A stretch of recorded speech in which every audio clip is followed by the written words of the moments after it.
ಒಳಗಡೆ ಹೋಗೋಣಪ್ಪ ಅಮ್ಮ. ಓಕೆ, ಅದಕ್ಕಿಂತ ಮುಂಚೆ ಅಮ್ಮನಿಗೆ ಬಂದ್ಬಿಟ್ಟು ನಿಜವಾಗ್ಲೂ ಸರಾಗಿ ಥೆರಪಿಗೆ ಬಂದು ಥೆರಪಿ ಎಲ್ಲ ತಗೊಂಡಾದ್ಮೇಲೆ ರಿಯಲ್ ಆಗಿ ಏನಾಗಿದೆ ಅಮ್ಮನ ಲೈಫ್ ಅಲ್ಲಿ ಮಿರಾಕಲ್ ಅನ್ನೋದು ಆಗಿದೆ ಅಪ್ಪ ಅಮ್ಮ. ಜೋರಾಗಿ ಚಪ್ಪಾಳೆ. ಮಿರಾಕಲ್ ಏನಂತ ಅಪ್ಪ ಅಮ್ಮ, ಬ್ಲಡ್ ಅಲ್ಲಿ ಬಂದ್ಬಿಟ್ಟು ಕೆಟ್ಟಾಂಶ ಜಾಸ್ತಿ ಆಗಿರುವಾಗ ನಮಗೆ ಏನಾಗುತ್ತೆ, ಪ್ರಾಬ್ಲಮ್ಸ್ ಎಲ್ಲ ಬರುತ್ತೆ. ಓಕೆ, ನಿಮ್ ಥೆರಪಿ ಬರುವಾಗ ನಾವು ಹೇಳ್ತೀವಿ ಎಲ್ರು ಕೂಡ ಏನ್ ಮಾಡಿ ಈ ಥೆರಪಿನ ಹೆಂಗೆ ರಿಸಲ್ಟ್ ಬರುತ್ತೆ ಅಂತ ಹೇಳ್ಬಿಟ್ಟು ಡೌಟ್ ಇರುತ್ತಲ್ವಾ, ನೀವ್ ಏನ್ ಮಾಡಿ ಮುಂಚೆನೆ ಬ್ಲಡ್ ರಿಪೋರ್ಟ್ ನ ಮಾಡಿಸಿ ಅಂತ ಹೇಳಿರ್ತೀವಿ. ಓಕೆ, ಅಮ್ಮನು ಕೂಡ ಏನಂತ ಅನ್ನುವಾಗ ಸರಾಕೆರೆಗೆ ಬಂದು 4 ದಿನ ಆದ್ಮೇಲೆ ESR ರಿಪೋರ್ಟ್ ಅಂತ ಹೇಳ್ಬಿಟ್ಟು ಮಾಡಿಸಿದ್ರು.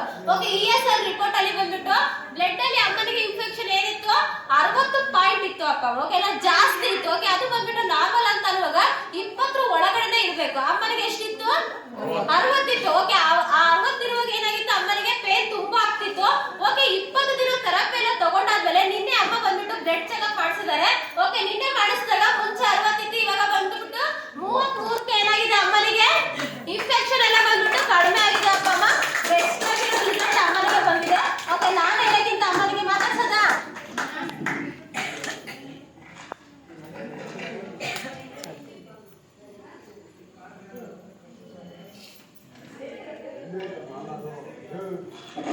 ನಮಸ್ತೆ. ನಮಸ್ತೆ. ನಿಮ್ಮ ಹೆಸರು? ನನ್ನ ಹೆಸರು ರಜಿಯಾ ಬೇಗಂ ಅಂತ ಹೇಳಿ, ನಾನು ಹರಿಹರದಿಂದ ಬರ್ತಿರೋದು. ಇವತ್ತಿಗೆ ಇಲ್ಲಿ ಥೆರಪಿಗೆ ಬರೋಕತ್ತು 24-25 ದಿವಸ ಆಯಿತು. ನಾನು ಬಂದು 4 ದಿವಸಕ್ಕೆ ಇವರು ESR ಟೆಸ್ಟ್ ಮಾಡಿಸ್ ಅಂತ ಹೇಳಿದ್ರು. ಅದು ESR ಅಂದರೆ ಏನಂತ ಗೊತ್ತಿದ್ದಿಲ್ಲ ನನಗೆ. ಮೇಡಮ್ ಅವ್ರು ಹೇಳಿದ್ರು ಬ್ಲಡ್ನಲ್ಲಿ ಇನ್ಫೆಕ್ಷನ್ ಆಗಿರುತ್ತೆ ಅದು ಇದು ಅಂತ ಹೇಳಿದ್ರು, ಇದು ಮಾಡಿಸ್ರಿ ಗೊತ್ತಾಗ್ತತಿ ಅಂತ ಹೇಳಿದ್ರು. ಸರಿ ಅಂತ ಹೇಳಿ ಮಾಡಿಸಿದೆ. ಮಾಡಿಸಿದ್ಮೇಲೆ ಇಲ್ಲಿ ಬಂದು ಅದನ್ನ ರಿಪೋರ್ಟ್ ತೋರಿಸಿದಾಗ ಇಲ್ಲಮ್ಮ ಇದು ಜಾಸ್ತಿ ಐತಿ, ನೀವು ಥೆರಪಿ ತಗೊಳ್ರಿ ಆರಾಮಾಗ್ತೀರಾ ಅಂತ ಹೇಳಿದ್ರು. ನಾನು ಸ್ವಲ್ಪ ಗಾಬರಿನೇ ಆಗಿದ್ದೆ. ಆದರೆ ನಾನು ಯೂಟ್ಯೂಬ್ನ ಸರ್ಚ್ ಮಾಡಿದ್ದೆ. ಅದು ಕ್ಲಿಯರಾಗಿ ನನಗೇನು ಡೀಟೇಲ್ಸ್ ಗೊತ್ತಿಲ್ಲ. ಆದ್ರೂ ಇದು ಸರಿ ಇಲ್ಲ ರಿಪೋರ್ಟ್ ಅನ್ನೋದೊಂದು ತಿಳ್ಕೊಂಡಿದ್ದೆ ನಾನು. ಇವತ್ತಿಗೆ 24 ದಿವಸ ಆಯಿತು. ನಿನ್ನೆ ಮತ್ತೆ ಇವರು ESR ಟೆಸ್ಟ್ ಮಾಡಿಸ್ರಿ ಅಂತ ಹೇಳಿದ್ರು. ನಿನ್ನೆ ನಾನು ಟೆಸ್ಟ್ ಮಾಡಿಸಿದಾಗ ಭಾಳಷ್ಟು ಇದು ಡಿಫ್ರೆನ್ಸ್ ಬಂತು.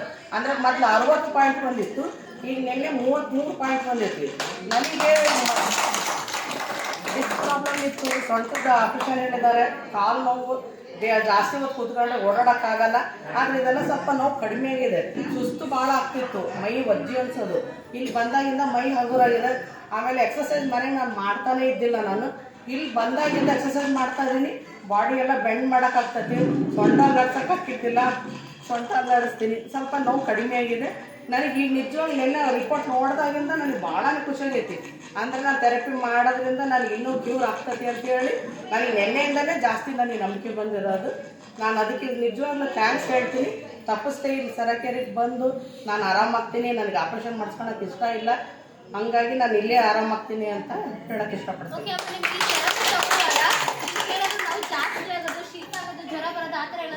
ಹೌದು ಮೇಡಮ್, ಬಂದಿತ್ತು ನನಗೆ. ನಾನು ಥೆರಪಿಗೆ ಬಂದು 1 ವಾರ 10 ದಿವಸ ಆದಮೇಲೆ ಕೆಮ್ಮು ಅಂದ್ರೆ ಕೆಮ್ಮು ಮೇಡಮ್, ಭಾಳ ಕೆಮ್ಮತ್ತಿತ್ತು. ಆಮೇಲೆ ನೋವು ಜಾಸ್ತಿ ಇತ್ತು. ನಾನು ಮೇಡಮ್ ಅವ್ರ ಹತ್ರ ಹೋಗಿ ಹೇಳಿದೆ, ಮೇಡಮ್ ಇವತ್ತಿಗೆ ನಾನು ಬಂದು 10-11 ದಿವಸ ಆಯಿತು ಮೇಡಮ್, ನನಗೆ ನೋವು ಜಾಸ್ತಿ ಆಗ್ತಾಯಿತ್ತು ಮೇಡಮ್. ಮತ್ತು ನಾನೇನು ಆಯುರ್ವೇದಿಕ್ ಟ್ರೀಟ್ಮೆಂಟ್ ತಗೊಳ್ತಾ ಇದ್ದೆ, ನಾನು ಆಪ್ರೇಷನ್ ಮಾಡಿಸ್ಬಾರ್ದು ಅಂತ ಹೇಳಿ ನಾನು ಅಲ್ಲಿಗೆ ಹೋಗ್ಲಾ ಅಂತ ಕೇಳಿದೆ ಮೇಡಮ್ ಅವರಿಗೆ. ಮೇಡಮ್ ಅವ್ರು ಹೇಳಿದ್ರು, ಇನ್ನೂ 10-11 ದಿವಸ ಆಗೈತಮ್ಮ ನೀನು ಬರೋಕತ್ತು, ನೀನು ಇನ್ನೊಂದು ಸ್ವಲ್ಪ ದಿವಸ ಬಾ ನೋಡೋಣ, ಎಲ್ಲರಿಗೂ ಆರಾಮಾಗೈತಿ, ನಂಬಿಕೆ ಇಟ್ಟು ಬರ್ರಿ, ಥೆರಪಿ ತಗೊಳ್ರಿ, ಆರಾಮಾಗ್ತೀರ.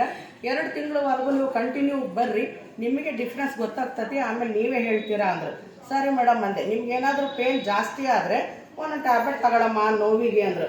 ನಾವು ಮೇಡಮ್ ಹೇಳಿದ್ರು ಅಂತ ನಾನೇನು ಟ್ಯಾಬ್ಲೆಟ್ ತಗೊಳ್ಲಿಲ್ಲ. ಕೆಮ್ಮು ಜಾಸ್ತಿ ಆಗಿತ್ತು ಅನ್ನೋದಕ್ಕೆ ಮಾತ್ರ ನಾನು ಶೀತ ಕೆಮ್ಮಿಗೆ ತಗೊಂಡೆ. ನಾನು ನೋವಿನ ಟ್ಯಾಬ್ಲೆಟ್ ಅಂತ ನಾನು ಇಲ್ಲಿ ಬಂದಾಗಿಂದ ನಾನು ತಗೊಂಡೇ ಇಲ್ಲ ರೀ. ನಾನು ನೋವು ಅನ್ಭವಿಸ್ಕೊಂತಾನೆ ನಾನು ಥೆರಪಿಗೆ ಬಂದೆ. ಈಗೂ ನನಗೆ ಓಡಾಡೋಕ್ಕೆ ತ್ರಾಸ ಆಗ್ತೈತಿ, ಆದ್ರೆ ಮೊದಲಿನಷ್ಟು ಏನಿಲ್ಲ. ಬರ್ತೀನಿ, ನಾನು ಆರಾಮಾಗ್ತೀನಿ.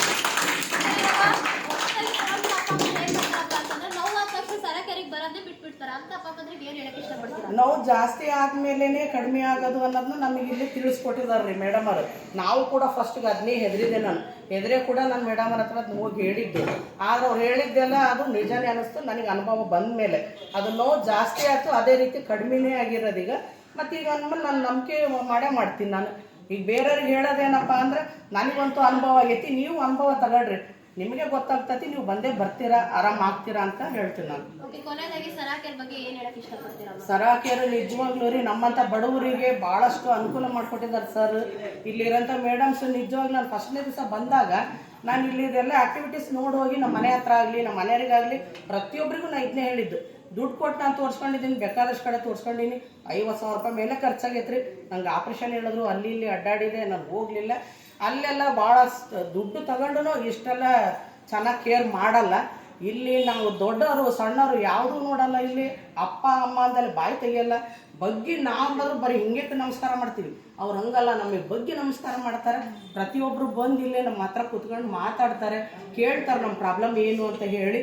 ನೀವು ಯಾಕೆ ಬರಲಿಲ್ಲದ್ರೆ ನಿಮಗೆ ಥೆರಪಿ ಕೊಡಲ್ಲ ಅಂತ ಹೆದರ್ಸ್ತಾರೆ. ಬರಲಿ ಅನ್ನೋ ಉದ್ದೇಶಕ್ಕೆ ನಮಗೆ ಚೆನ್ನಾಗೇ ನೋಡ್ತಿದ್ದಾರೆ, ಚೆನ್ನಾಗೇ ಮಾಡ್ತಿದ್ದಾರೆ. ನಿಜವಾಗ್ಲೂ ಸರಾ ಕೇರ್ ಕಂಪ್ನಿಗೆ ನಾನು ಥ್ಯಾಂಕ್ಸ್ ಹೇಳೋಕ್ಕೆ ಇಷ್ಟಪಡ್ತೀನಿ.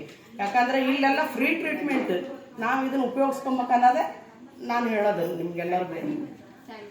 ಥ್ಯಾಂಕ್ಸ್.